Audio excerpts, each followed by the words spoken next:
তাহলে কি বললেন? রব্বুল আলামিন বললেন ওয়াসাইনাল ইনসানা বিওয়ালিদাইহি হামালাতহু উম্মুহু ওয়াহানান আলা ওয়াহান ওয়া ফিসালুহু ফি আমাইনি আনিশকুর লি ওয়া লিওয়ালিদাইকা ইলাইয়াল মাসির। সুবহানাল্লাহ পড়ে। আল্লাহ বললেন ওয়াসাইনাল ইনসানা বিওয়ালিদাইহি। শিরকের কথা যখন লোকমান সন্তানকে জানালো, এবার আমি আল্লাহ পৃথিবীর মানুষগুলোরে জানিয়ে দিলাম, খবরদার খবরদার, মা বাবার সাথে কখনো খারাপ আচরণ করো না। ওয়াসাইনাল ইনসান, মানুষকে আমি ওসিয়ত করলাম, রেকমেন্ড করলাম, ভার্ডিক্ট জারি করে দিলাম, বিওয়ালিদাই, মা বাবার ব্যাপারে তাদের সাথে সদাচরণ করবে। মা বাবার সাথে খারাপ আচরণ করা যাবে। জান্নাতে একটা দরজা আছে, নাম আল আব, বাবা, আর একটা আল উম, মা। যারা বাবা মার সাথে ভালো আচরণ করছে তারা ওইটা দিয়ে ঢুকবে। সুবহানাল্লাহ পড়ে। এক লোক বললেন, ইয়া রাসূলুল্লাহ, আমার মাকে কাঁধে করে কাবার চারদিকে ঘুরিয়েছি, তাওয়াফ করিয়েছি, প্রচন্ড রোদের মধ্যে আমার মাকে কাঁধে করে কাবার চারদিকে লাব্বাইক লাব্বাইক বলে অনেকবার ঘুরিয়েছি। ইয়া রাসূলুল্লাহ, আপনি আমাকে বলে দেন, ছোটবেলা যখন আমি আমার মায়ের বুকের দুধ খেয়েছি, ওই দুধের শোধটুকু আদায় হয়েছে কিনা? বিষ্ণুই বললেন, কি প্রশ্ন করলা তুমি? লাউ কাতাতা জিলদাক, তুমি যদি তোমার গায়ের চামড়া কেটে জুতা বানিয়ে দাও, চামড়াটা কেটে শুকিয়ে যদি জুতা বানিয়ে তোমার মায়ের পায়ের নিচে দিয়ে দাও, ছোটবেলায় মায়ের বুকের যে দুধ খেয়েছো, একটা দুধের এক ঢোক দুধ খাওয়ার শোধ আদায় হবে না। এক ঢোক যে দুধ খাইছো ওইটারই শোধ আদায় হবে। খবরদার খবরদার, বাবা মার ব্যাপারে সাবধান। বিশেষ করে মায়ের সাথে, দুজনের কথাই আল্লাহ প্রথমে বললেন, এরপরে বললেন বিশেষ করে মায়ের সাথে, কারণ হামালাতহু উম্মুহু, বাবা তোমারে পেটে ধরে নাই, পেটে ধরেছে কে? ওয়াহানান আলা ওয়াহান, 10 মাস 10 দিন বোঝার পরের বোঝা, যন্ত্রণার পরে যন্ত্রণা বাবা সহ্য করে নাই, করেছে কে? এত বড় একটা পেট হয়ে গেছিল, জানেন তো? হ্যাঁ, আল্লাহ। এই পেটটা নিয়ে বারবার কিচেনে যাওয়া লাগছে, এটা নিয়ে টয়লেট করে, এটা নিয়ে গোসল করে, ঘুমাতে পারে না, শুইলে উঠতে পারে না, উঠলে বসতে পারে না। একদিন 2 দিন, 1 সপ্তাহ 2 সপ্তাহ, 10 মাস 10 দিন আমার মাকে এই কষ্ট দিয়েছে। মায়ের কলিজার মাঝখানে লাথি মেরে দুনিয়াতে এসেছে। এরপরে আল্লাহ বললেন ওয়া ফিসালুহু ফি আমাইন, এখানেই শেষ নয়, দুধ ছাড়াতে লেগেছে 2 বছর। কয় বছর? ওগো মা, তুমি এই ধরনের শ্রেষ্ঠ নেয়ামত, তোমারই পদ তলে রয়েছে জান্নাত। ওগো মা, তুমি এই ধরনের শ্রেষ্ঠ নেয়ামত, তোমারই পদ তলে রয়েছে জান্নাত। ঠিক কিনা? দেখেন আল্লাহ মর্যাদা কোথায় বাড়ালো। আমাদের দুনিয়ার পুরুষ মানুষদের পায়ের নিচে থাকে জুতা, জুতার নিচে বালু, কার্পেট কিংবা ফ্লোর।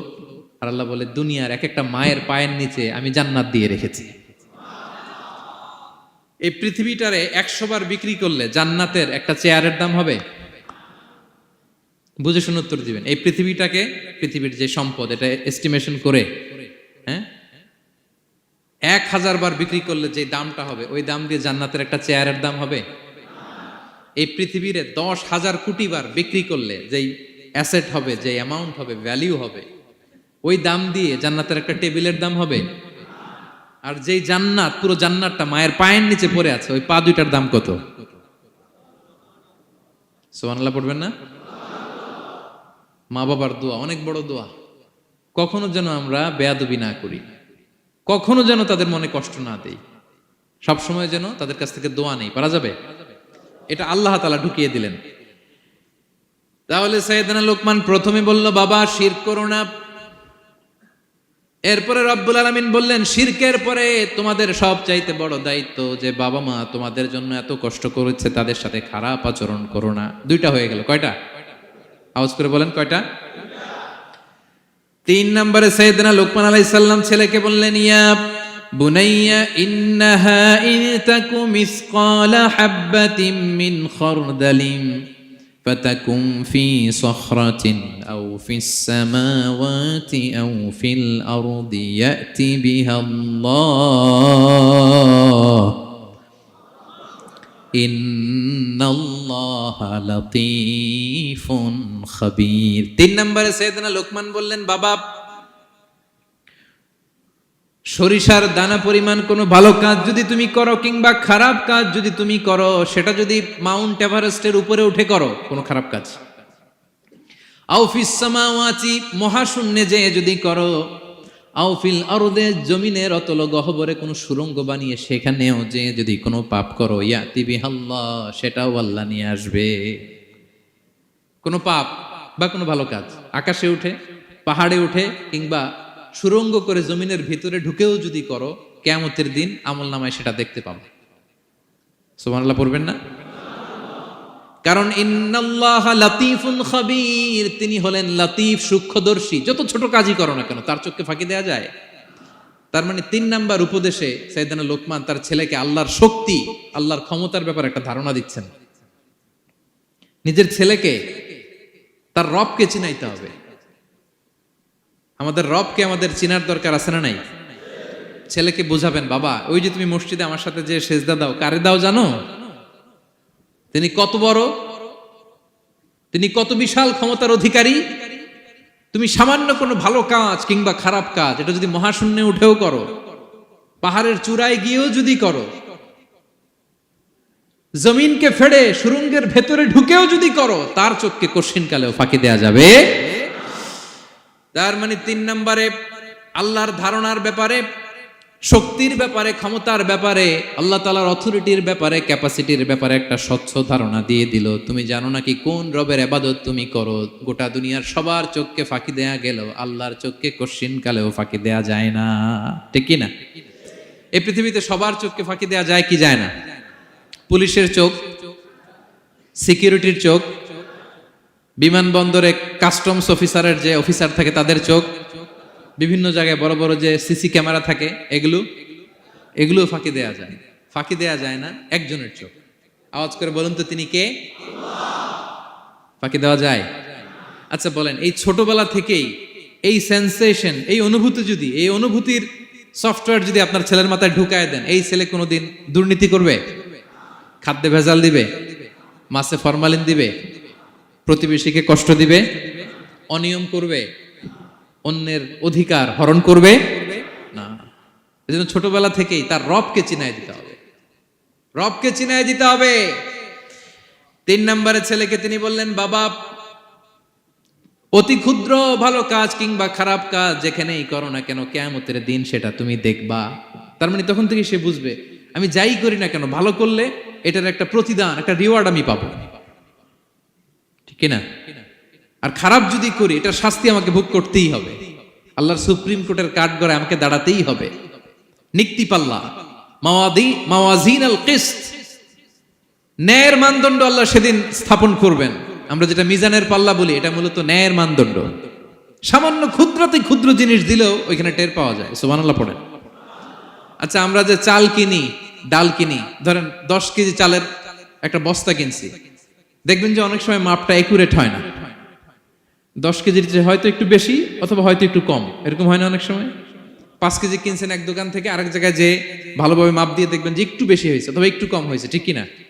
আল্লাহ যে মিজানের পাল্লা সেদিন বসাবেন, ওইখানেও তো এরকম হবে। হ্যাঁ, কেমন হবে? فَمَن يَعْمَلْ مِثْقَالَ ذَرَّةٍ خَيْرًا يَرَهُ। পড়ুন, وَمَن يَعْمَلْ مِثْقَالَ ذَرَّةٍ شَرًّا يَرَهُ। ক্ষুদ্রাতি ক্ষুদ্র জাররা তথা অনুপরিমাণ ভালো যদি করো, সেটাও সেদিন নিক্তি পাল্লায়, মিজানের দাড়ি পাল্লায় দেখতে পাবা। ক্ষুদ্রাতি ক্ষুদ্র খারাপও যদি করো, সেদিনও মিজানের পাল্লায় সেটা তুলে দিবে কে? জাররা মানে খুবই ক্ষুদ্র। কতটুকু ক্ষুদ্র আমি উদাহরণ দিয়ে বুঝাই। শীতের সকালে টিনের ঘরে যারা কোনোদিন থেকেছেন, এখানে তো শীত নাই, মালয়েশিয়াতে সারা বছর গরম। শীতের সিজনের কথা মনে আছে তো আপনাদের? না মালয়েশিয়ায় থাইকা সব ভুলে গেছেন? শীতকাল শীতকাল মনে আছে? হ্যাঁ, শীতের সকালে টিনের ঘরে যদি কখনো থাকেন, দেখবেন যে টিনের ঘরে ছিদ্র থাকে, ওই ছিদ্র দিয়ে সূর্যের আলো ঢুকে, রশ্মি। মনে পড়ছে? শীতের সকাল টিনের ছিদ্র দিয়ে দেখবেন চিকন একটা সূর্যের রশ্মি ঢুকছে। ওটার কাছে গেলে দেখা যায় সামান্য ধুলাবালি কেমন যেন ডাস্ট উড়ে এটার মধ্যে, অন্যদিকে কিন্তু দেখা যায় না, এদিকে নাই, কিন্তু ওই ছিদ্রটার কাছে গেলে দেখা যায় আলো যেদিক থেকে পড়ছে নিচ পর্যন্ত পুরোটার মধ্যে ধুলিকণা। আসলে ধুলিকণা কি শুধু এদিকেই না পুরা ঘরেই? পুরা ঘরেই আছে, ওইদিকে আলো পড়ছে ওটা দেখা যায়। ওই যে ছোট্ট সূর্য রশ্মির মধ্যে কাছে গেলে যে ছোট্ট ছোট্ট ধুলিকণা দেখা যায়, ওইটার নাম হচ্ছে যাররা। যাররা ফামাইয়া আমাল মিসকালা যাররাতিন খাইরান ইয়ারা। এই ধুলিকণার ডাস্টের যাররা পরিমাণ ভালো করলে সেটাও দেখতে পাবা, আবার যাররা পরিমাণ খারাপ করলে সেদিন কিয়ামতের ময়দানে মিজানের পাল্লায় সেটাও দেখতে পাবা। পড়েন সুবহানাল্লাহ। তার মানে 3 নম্বরে ছেলেকে আল্লাহর শক্তি আর সম্ভাবনা সম্পর্কে সতর্ক করলেন, জানান দিয়ে বললেন, বাবা যেটাই করো না কেন সবার চোখকে ফাঁকি দেওয়া যায় না, একজনের চোখ তিনি কে?